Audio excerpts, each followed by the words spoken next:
아무리 가까운 사이라도 심지어 부모님에게도 절대 말해서는 안 되는 8가지가 있습니다. 그렇지 않으면 그 결과를 감당해야 할 것입니다. 특히 7번째는 가정이 파탄나고 부부가 헤어지는 상황에 이를 수도 있습니다. 아래 내용은 매우 현실적이며 여러분의 생각을 완전히 바꿀 수도 있습니다.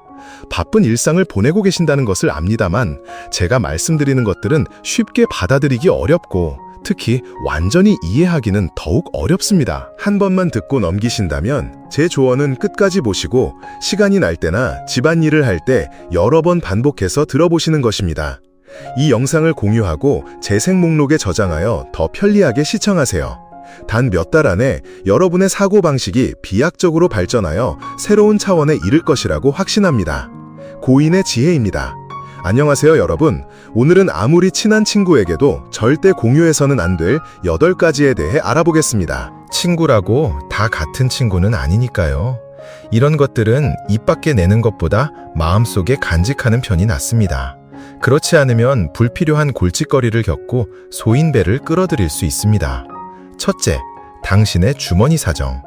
오래전 한 옛 마을에 노인 대장장이의 작은 대장간이 있었습니다. 노인은 가게 안에 앉아 있었고 물건들은 밖에 진열되어 있었습니다. 언제 그 가게를 지나가던 노인이 의자에 누워 있고 옆에는 작은 나무 탁자와 어느 시대의 것인지 알 수 없는 오래된 찻주전자가 놓여 있는 것을 볼 수 있었습니다. 그의 하루 수입은 많지 않았고 겨우 차를 마시고 밥을 먹을 정도였습니다. 나이가 들어 더 이상 필요한 것이 없었기에 그는 매우 만족하며 살았습니다. 어느 날 한 골동품상이 가게를 지나가다가 우연히 노인 옆에 찻주전자를 보게 되었습니다. 그 찻주전자는 고풍스러웠고 먹물처럼 짙은 자줏빛을 띠고 있었습니다. 자세히 살펴본 후 그는 이것이 조선시대 유명한 장인의 작품으로 매우 희귀하며 5천만 원에 사고 싶다고 제안했습니다. 처음에 노인은 매우 놀랐지만 거절했습니다. 그 주전자는 할아버지가 물려주신 가보였고 그의 가족 3대가 대장장이 일을 하면서 이 주전자로 그린 물을 마셨기 때문입니다. 주전자를 팔지는 않았지만 그날 이후로 노인은 평생 처음으로 잠을 이루지 못했습니다. 60년 동안 사용하며 평범한 물건이라 생각했던 주전자를 누군가 5천만 원에 사겠다고 한 것입니다. 예전에는 눈을 감고 차를 마셨지만 이제는 작은 소리만 들려도 일어나 주전자가 제자리에 있는지 확인하느라 몹시 불안했습니다. 와이스 더 견딜 수 없었던 것은 마을 사람들이 그가 비싼 골동품 주전자를 가졌다는 것을 알게 되자 다른 보물은 없는지 묻기 시작한 것입니다. 돈을 빌려달라는 사람도 생겼고 자식들마저 그 주전자로 재산을 나누려 했습니다. 노인의 삶은 완전히 뒤죽박죽이 되었습니다. 골동품상이 2번째로 찾아와 이번에는 1억 원을 제시했을 때 노인은 더 이상 참을 수 없었습니다. 그는 이웃들을 불러 모아 망치를 들어올리고 모두 앞에서 그 찻주전자를 산산조각 냈습니다. 얼마 지나지 않아 그의 삶은 예전처럼 평온을 되찾았고 그는 100세까지 장수했다고 전해집니다. 이 이야기를 들으면 가장 충격적인 순간은 아마 노인이 망치를 들어 주전자를 깨뜨리는 장면일 것입니다. 흩어지는 파편들은 주전자의 조각일 뿐만 아니라 유혹과 탐욕 그리고 끝없는 집착의 파편이기도 했습니다. 하지만 사실 그가 깬 주전자는 가짜였고 진짜 주전자는 몰래 골동품상에게 팔아 1억 원을 벌면서 주변 사람들과 자식들의 탐욕을 막았던 것입니다. 그 노후 자금 덕분에 그는 그렇게 오래 살 수 있었습니다. 얼마나 많은 친밀한 관계가 돈 때문에 변질되고 친구가 돈 때문에 원수가 되었을까요?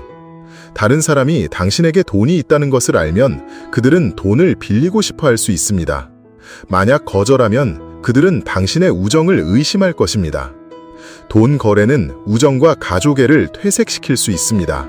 사람의 마음은 돈이라는 시험 앞에서 종종 무너지기 때문입니다.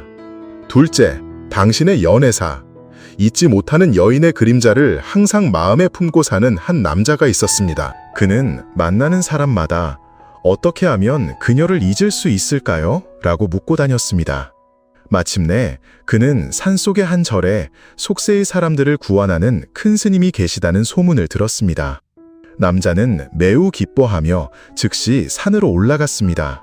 큰 스님을 만나자마자 그는 모든 이야기를 털어놓았고 매우 열정적으로 자세히 이야기했습니다. 큰 스님은 말을 끊지 않고 조용히 눈을 감고 남자가 말을 마칠 때까지 들었습니다.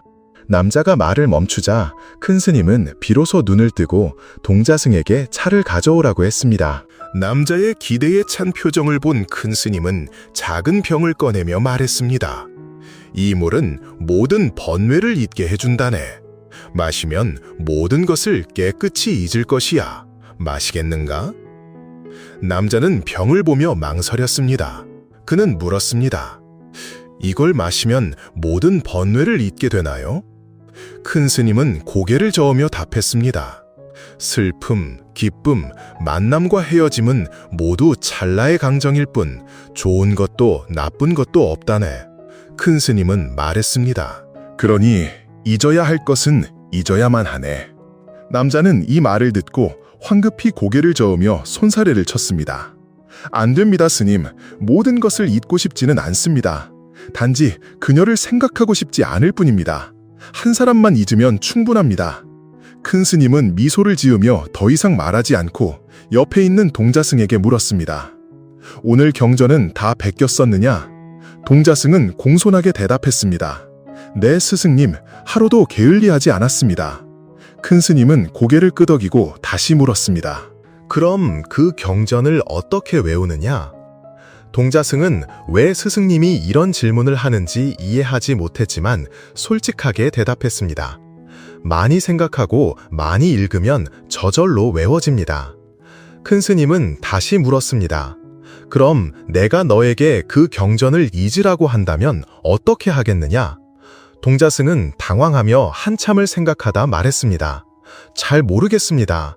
하지만 많이 생각하고 많이 읽어서 외웠다면 아마 생각하는 것과 읽는 것을 멈추면 잊을 수 있지 않을까요? 큰 스님은 그 남자에게로 고개를 돌려 말했습니다. 그대는 만나는 사람마다 묻고 만나는 사람마다 이야기하며 나와의 대화에서도 모든 것을 상세히 말했네. 그러고서 어찌 잊고 싶다고 말하는가? 이 동자승조차 생각하지 않고 기억하지 않으면 잊을 수 있다는 것을 아는데 그대는 아직 무엇에 매달리고 있는가? 내가 보기에 그대는 진정으로 그녀를 잊고 싶은 것이 아니라 단지 현재의 삶이 예전만큼 즐겁지 않다고 느끼는 것일 뿐이네.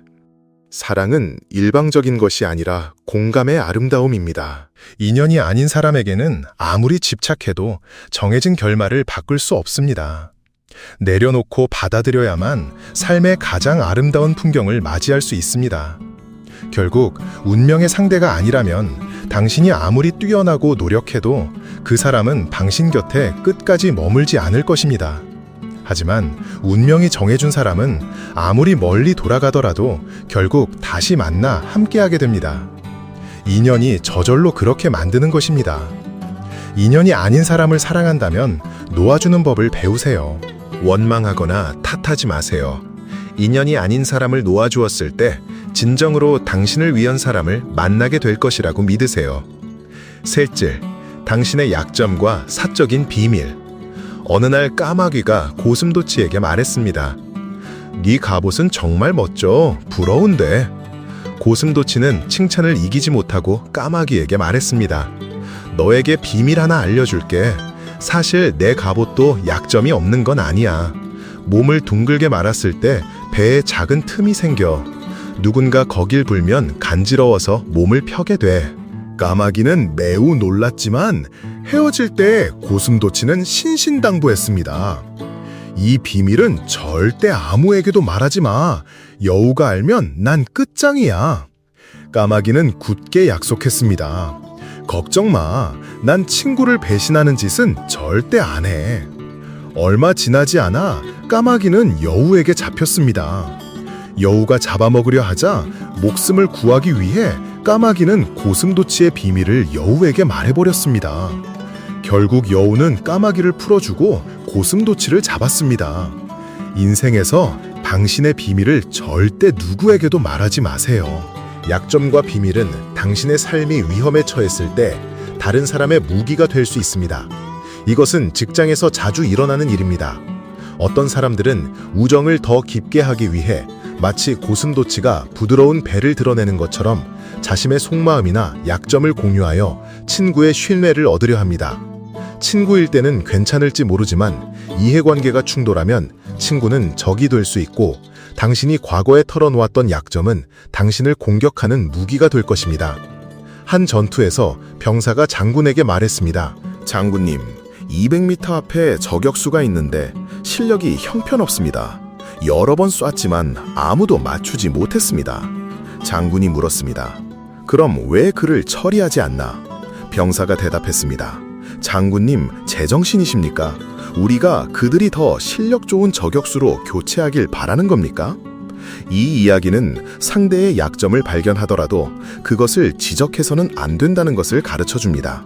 당신은 친구가 언제 당신의 적이 될지 모릅니다. 만약 당신의 모든 약점을 드러낸다면 당신은 그 저격수처럼 발견되기 쉽고 공격받기 쉬운 존재가 될 것입니다. 다른 사람 앞에서 자신을 낮추지 마세요. 그렇지 않으면 깨진 유리창 효과를 만들게 됩니다. 창문 하나가 깨진 채로 방치되면 다른 창문들도 차례로 파괴될 것입니다. 마찬가지로 쓰레기 더미를 치우지 않으면 사람들은 그곳에 더 많은 쓰레기를 버리게 됩니다. 많은 사람들이 다른 사람의 기대를 낮추고 상대방으로부터 더 많은 인정을 받기 위해 자신을 낮추지만 한 가지 사실을 간과합니다. 자신을 낮추기 시작하면 당신은 집단에서 이용당하기 쉬운 사람, 다른 사람에게 쓰이고 심지어 화풀이 대상이 되는 사람이 됩니다. 자신을 낮추는 것은 당신의 승진이나 관계 개선에 도움이 되지 않으며 다른 사람의 존중과 존경의 시선을 잃게 할 뿐입니다. 그러니 자신을 소중히 여기세요.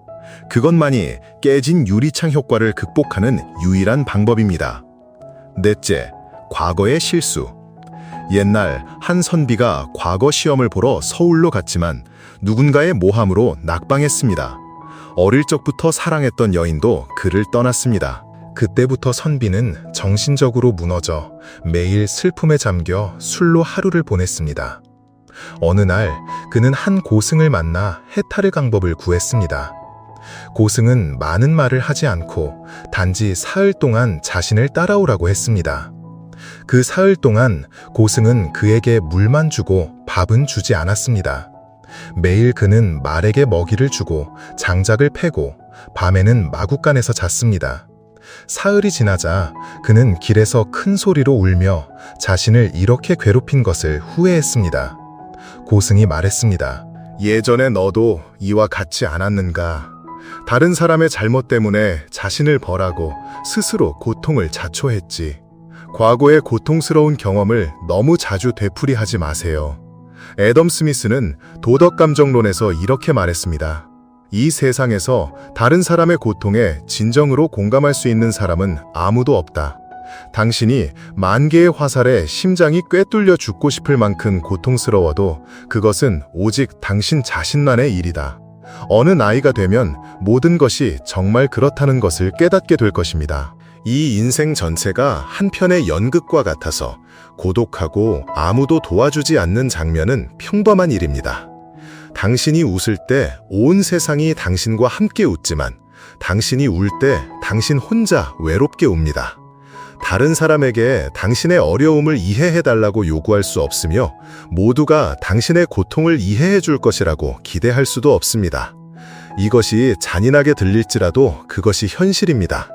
마치 작은 원숭이의 슬픈 이야기처럼 말입니다. 먹이를 찾던 중 원숭이는 나뭇가지에 긁혀 피가 멈추지 않았습니다. 하지만 상처를 돌보는 대신 위로를 받기 위해 계속해서 자신의 상처를 모두에게 보여주었습니다. 어떤 이들은 동정심을 보였고 어떤 이들은 그저 우습게 여겼습니다. 사람을 만날 때마다 상처를 열어 보여주고 몇 번이고 반복하는 바람에 상처는 아물지 못했고 심지어 감염으로 목숨을 잃을 뻔했습니다. 어느 유명한 작가는 이렇게 말했습니다. 온 세상이 당신의 일에 관심이 있다고 생각하지 마세요.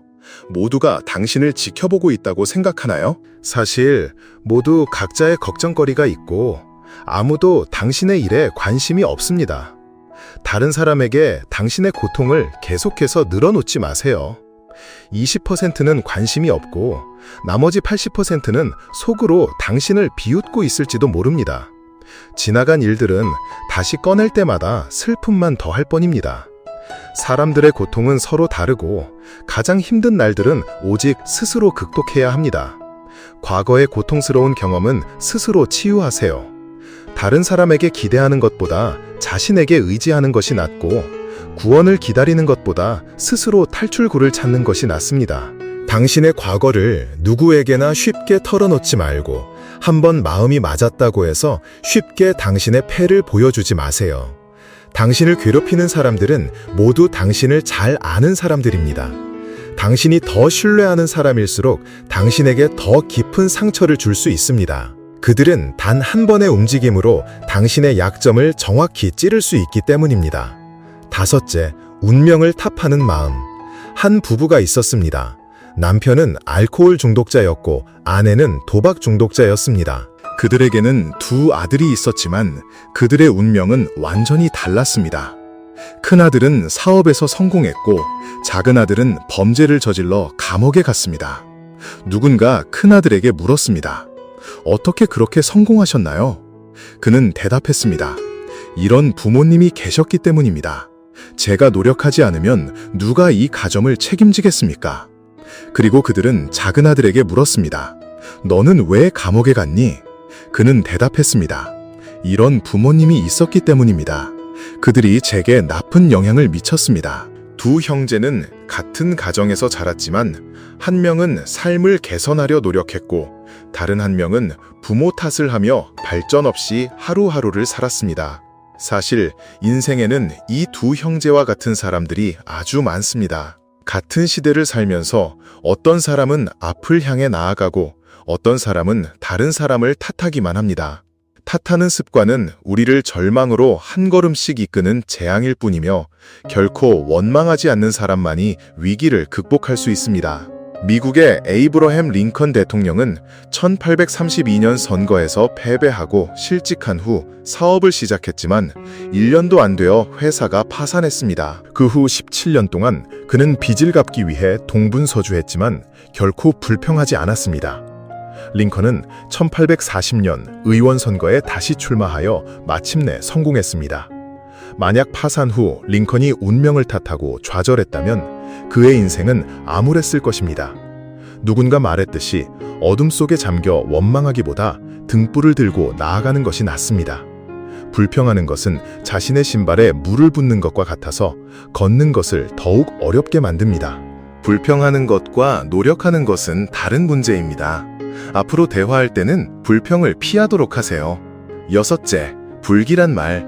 한 네티즌은 자신의 동료가 쌍둥이를 임신했지만 항상 귀찮다고 불평하며 두 아이를 어떻게 키울지 모르겠다고 했다고 합니다. 그녀는 만나는 사람마다 한 명 너 가질래? 라고 농담을 했습니다. 결국 출산 때 한 아이가 세상을 떠났습니다. 다른 친구는 구급차를 타본 적이 없다고 농담을 했습니다. 놀랍게도 그날 밤 그는 일산화탄소 중독으로 구급차에 실려 병원에 갔습니다. 제 고등학교 동창 중 한 명의 어머니가 모내기를 하다가 감전되었습니다. 우리는 그를 돕기 위해 모금을 했지만 그 후 다른 친구가 왜 나를 위해서는 아무도 모금 안 해주지? 라고 농담을 했습니다. 일주일 후 그의 어머니도 모내기를 하다가 감전되었고 우리는 다시 그를 위해 모금해야 했습니다. 또 다른 네티즌은 자신의 동료가 항상 귀찮아 죽겠네 라고 말했고 결국 암에 걸렸다고 합니다. 제가 재봉 공장에서 일할 때 한 동료가 재봉틀에 손을 찔렸습니다. 그는 반대쪽 손도 찔리면 대칭이 될 텐데 라고 농담을 했습니다. 며칠도 지나지 않아 정말로 반대쪽 손도 찔렸습니다. 어떤 인터넷 방송인은 팬들에게 고향에 돌아가지 않을 거예요. 바다 밑에서 잘 거예요. 라고 답했습니다. 결과적으로 그는 자동차 사고로 인한 익사로 사망했습니다. 그러므로 불길한 말은 반드시 피해야 합니다. 한국에는 말이 씨가 된다는 속담이 있습니다. 당신이 자주 하는 말이 당신의 운명을 만듭니다. 나무를 볼 때 잎이 노랗게 변했다면 뿌리에 문제가 있을 수 있습니다. 사람도 마찬가지로 당신의 말이 당신의 운명과 직결됩니다. 화가 났을 때 저주의 말을 하지 마세요. 다른 사람을 저주하는 것은 사실 자신에게 악의 씨앗을 심는 것과 같습니다.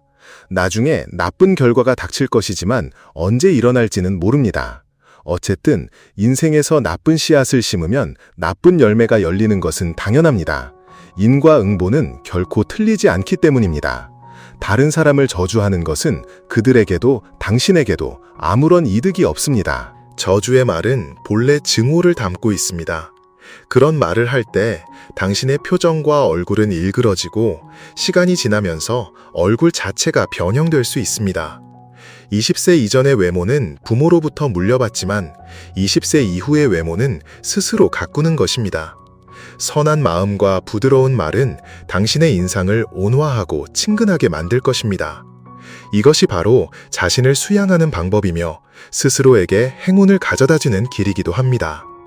옛말에 좋은 말은 안 이루어져도 나쁜 말은 이루어진다는 말이 있습니다. 옛사람들은 글과 말에 힘이 있다고 믿었기에 특히 말할 때는 마음속에 경외심을 가져야 했습니다. 입은 복과 화의 문으로, 복은 입으로 들어오고 화는 입으로 나갑니다. 함부로 말하는 것은 재앙의 뿌리입니다. 말 조심하는 사람이 되어야 합니다. 평소 불길한 생각, 나쁜 생각을 자주 하고 과거에 나쁜 말을 했던 분들이 있다면 이제부터라도 줄이고 완전히 멀리 하시길 바랍니다. 7째, 성공의 기쁨.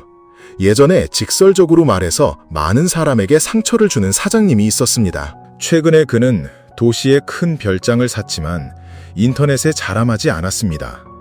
그는 하룻밤 사이에 갑자기 어른이 되었다고 말했습니다.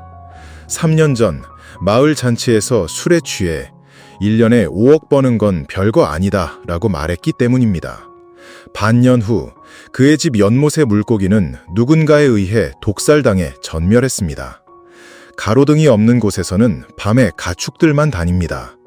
인간 본성 중 가장 잔인한 것은 다른 사람이 나보다 더 잘 사는 것을 견디지 못하는 것, 특히 예전에는 나보다 못했던 사람이 그럴 때입니다. 어느 현자가 말했듯이 행복을 자랑하지 말고 성취를 자랑하지 말고 성공을 자랑하지 마라.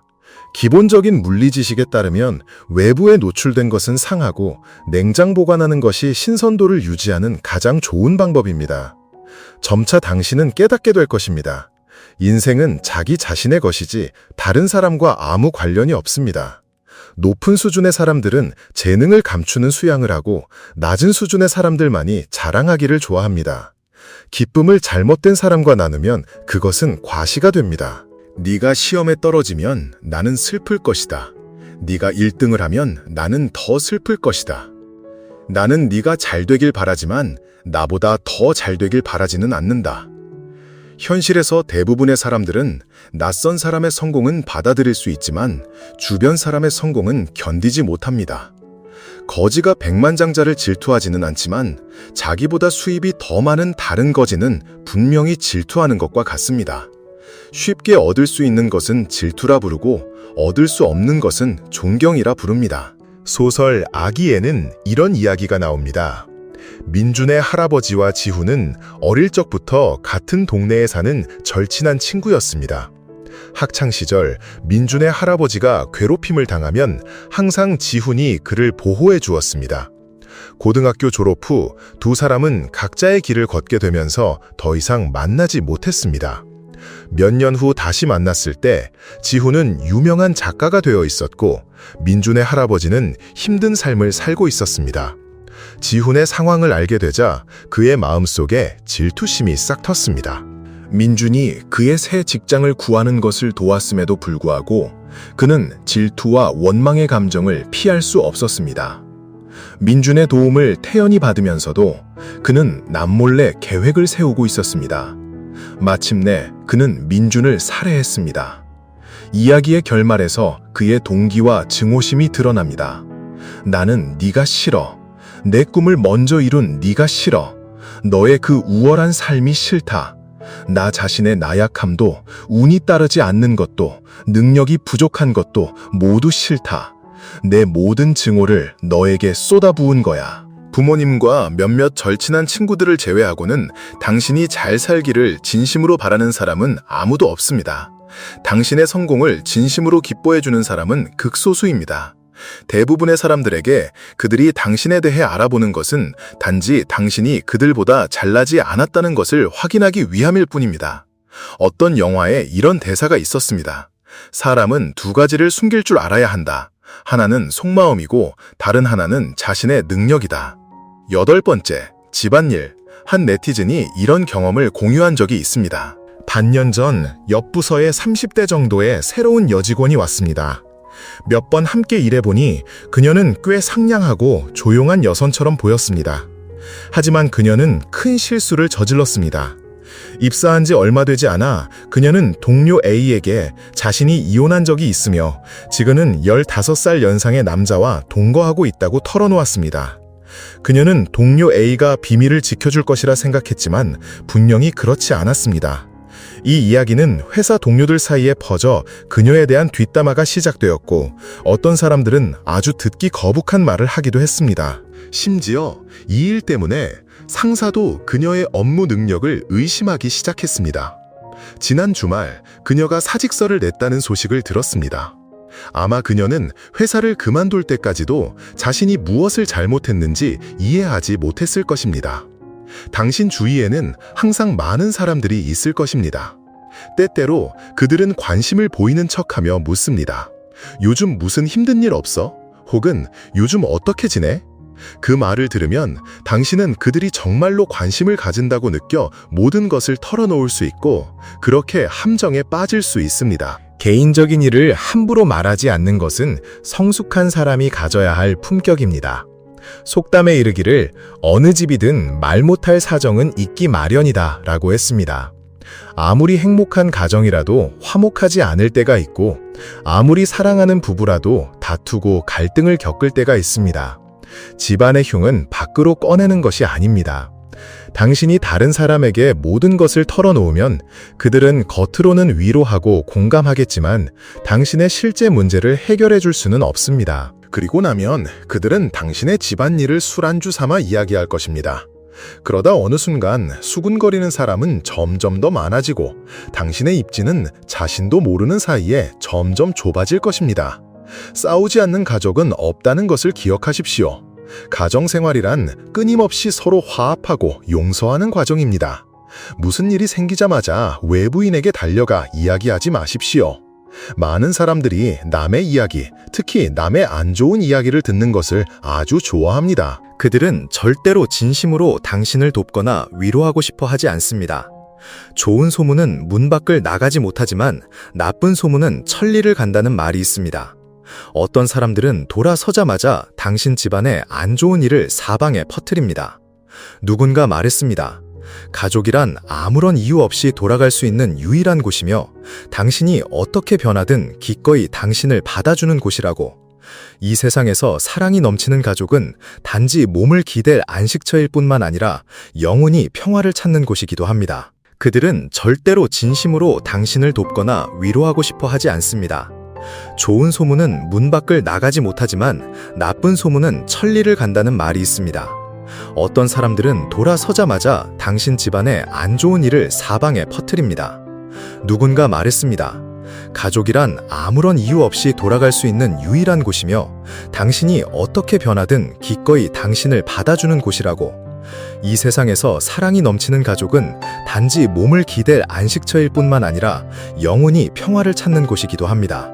가족에게 문제가 생겼을 때 여기저기 떠벌릴 것이 아니라 다 함께 모여 앉아 대화해야 합니다. 외부인은 당신을 도울 수 없으며 당신은 단지 털어놓고 싶은 욕구를 충족시킬 뿐 그들은 뒤에서 당신을 비웃고 있을지도 모릅니다. 한 가정을 위한 최고의 가풍은 큰 일은 함께 의논하고 사소한 일은 용서하고 다투지 않으며 과거의 잘못을 들추지 않는 것입니다. 부디 이 8가지를 꼭 기억하고 철저히 실천하여 당신의 미래가 더욱 순조롭고 평온하며 행복해지기를 바랍니다.